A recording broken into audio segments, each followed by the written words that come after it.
Tragedy rocked a College Station family in 2009. 8-year-old Dalton lawyer was struck by a vehicle while riding his bike in Ohio. He later died. It is hard to understand, but through that pain came comfort. Dalton saved many lives. And the first part of our series, To Avery with Love, how one family found peace during the most difficult time. It takes a little more effort these days for Jim Lawyer to smile. But he puts up a brave front for his wife Jerry and their family. Behind that laughter is pain. The Lawyers lost their firstborn, Dalton, less than 2 years ago. He's all that I think about.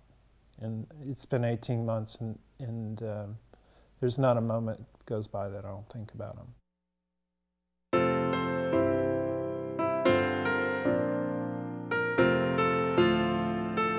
Dalton was Jim and Jerry's miracle. It took 5 years for them to conceive. On January 17th, 2001, they welcomed him into the world. Oh, he was such an easy baby. Well, he was our first, and I didn't really realize that he was so easy until people kept telling me that. And he's so mellow, and I'm just like, what are they talking about? Dalton was outgoing, a little star. There he is. Lucy. Big old Dalton, the famous swimmer. He loved being outside and loved his role as big brother to triplets Austin, Miles, and Ty. He's what made this family go. He was like the catalyst. He decided what we were going to have for breakfast. He decided what games we were going to do. We decided what we were going to watch on TV. He was the ringleader for his brothers, and he was a very loving child. He liked to have fun. In the summer of 2009, the Lawyers traveled to Ohio to visit family. 8-year-old Dalton was especially excited about the trip, but it was that vacation that changed the Lawyers' life forever. He got on his bike and rode out the driveway, and when he was so excited, I don't think he just was, not paying much attention to anything else. Dalton rode down the driveway and into the street without looking. A vehicle headed his direction, did not have time to stop. He wasn't looking, and the car hit him, and I'm guessing that he flew off the bike because the bike ended up underneath the truck and he did not. So after that, he was unresponsive and laying in the street. Dalton had suffered a major head injury. He was airlifted to St. Vincent Mercy Medical Center in Toledo. Jim and Jerry, a doctor and nurse by profession, knew the outlook wasn't good, but they held out hope. I'd seen some miracles happen before, so I was still fervently praying that somehow this would turn out to be not as serious as it was. Dalton was in a coma. His injuries were just too traumatic. It was awful. It was just terrible. I mean, just waiting and waiting, and of course, the doctors don't know what to tell you. We already knew it kind of anyway, and we were just hoping, that something would happen that would, make him wake up. He never woke up. Dalton's brain swelling got so severe that he was declared brain dead 5 days after the accident.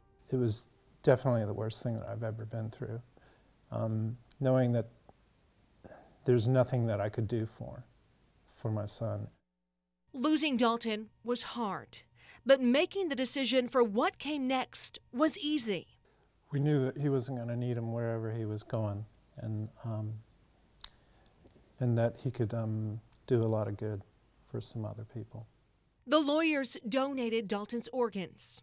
One of his kidneys went to a grandmother near Toledo, Ohio, another to a 30-year-old school teacher.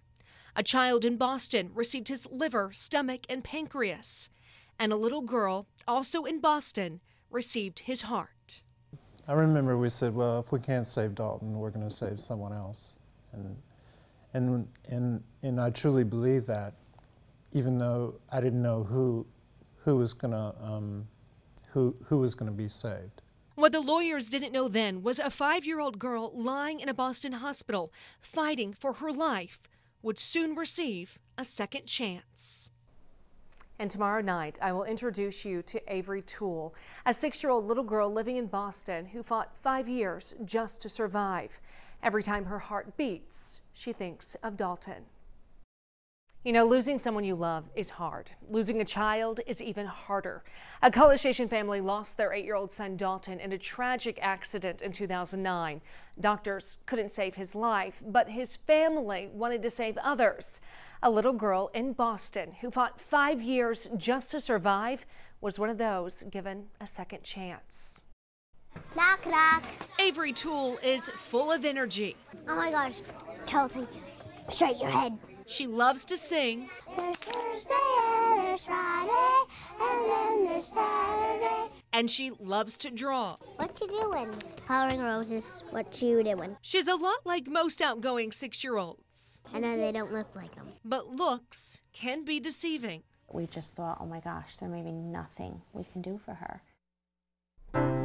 On April 21st, 2004, Mike and Cheryl Toole welcomed Avery into the world. A 7-pound, 7-ounce, seemingly healthy little girl. There she was, crying and pink and perfect. Head full of hair. And a lot of hair. But just hours after her arrival, doctors noticed something was wrong.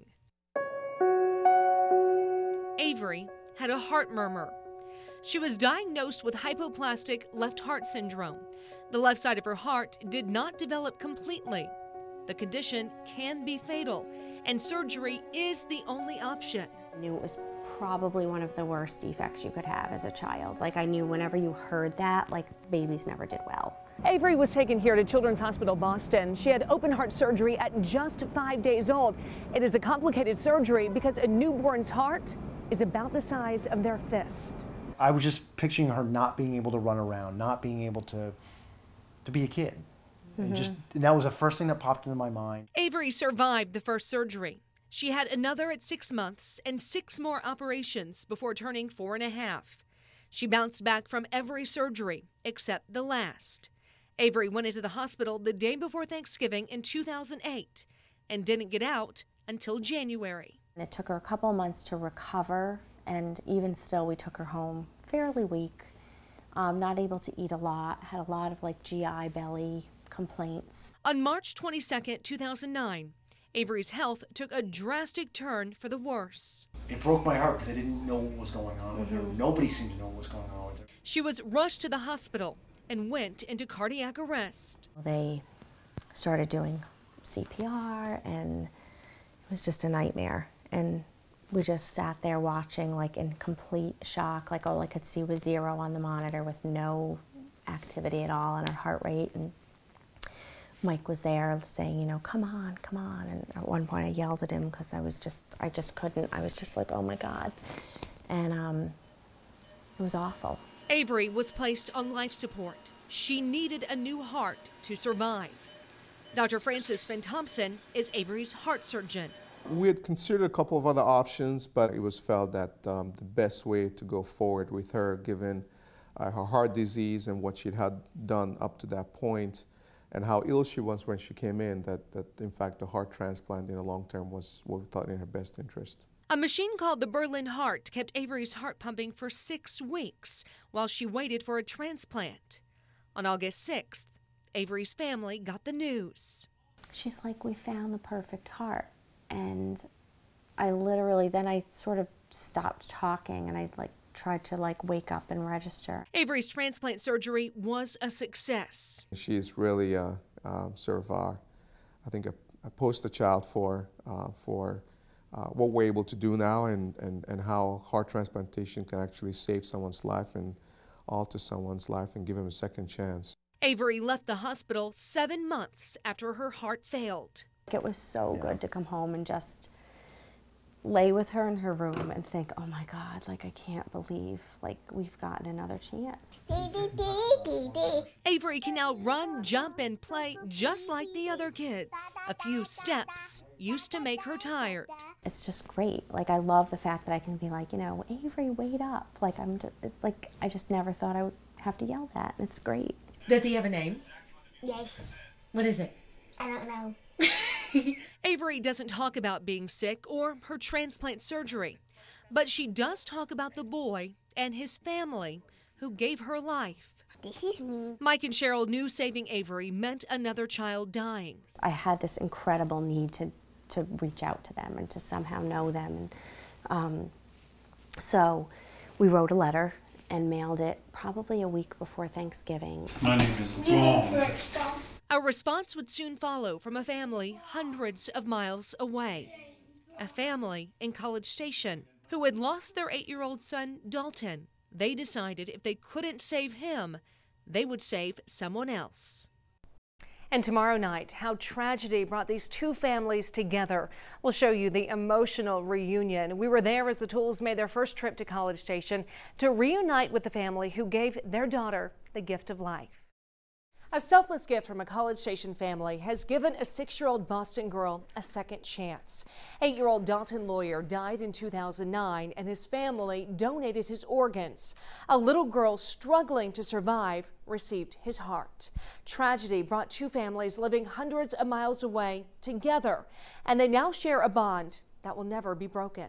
I'm Meredith. Nice to meet you. If you are ever lucky enough to meet Avery Toole, good luck keeping up.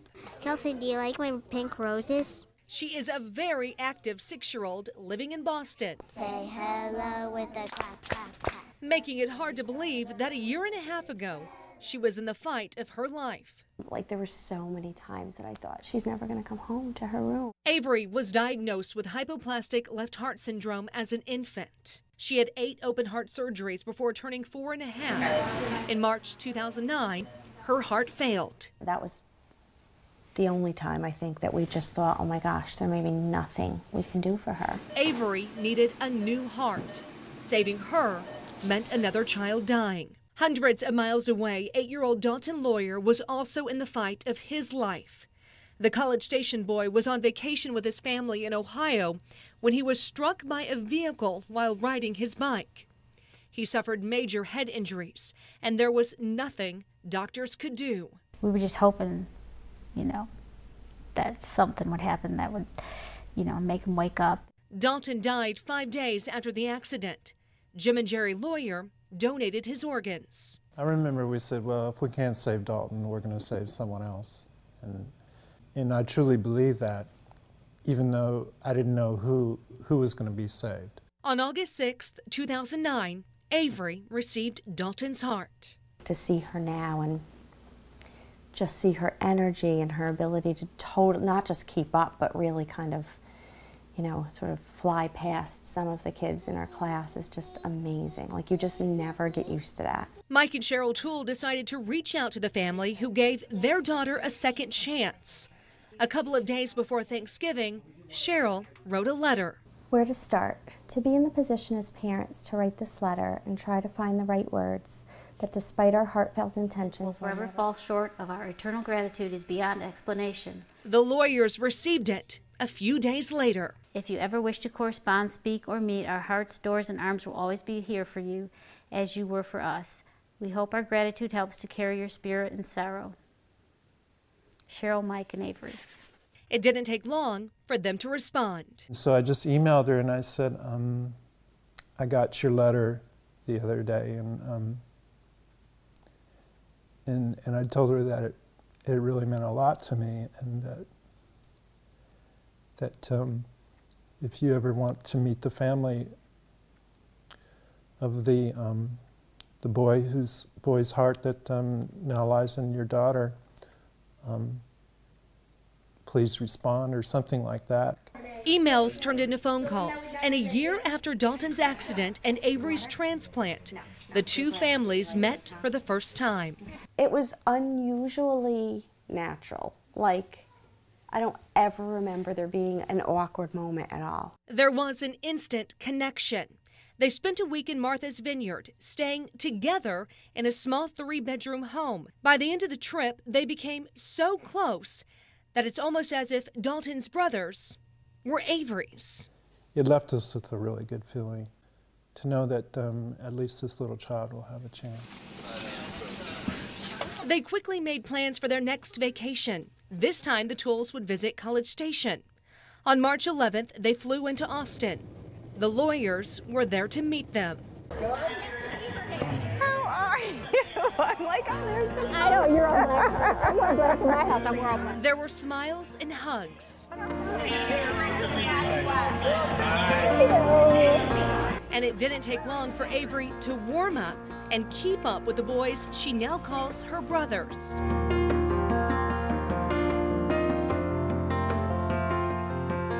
That trend continued when we caught up with the two families a day into their trip.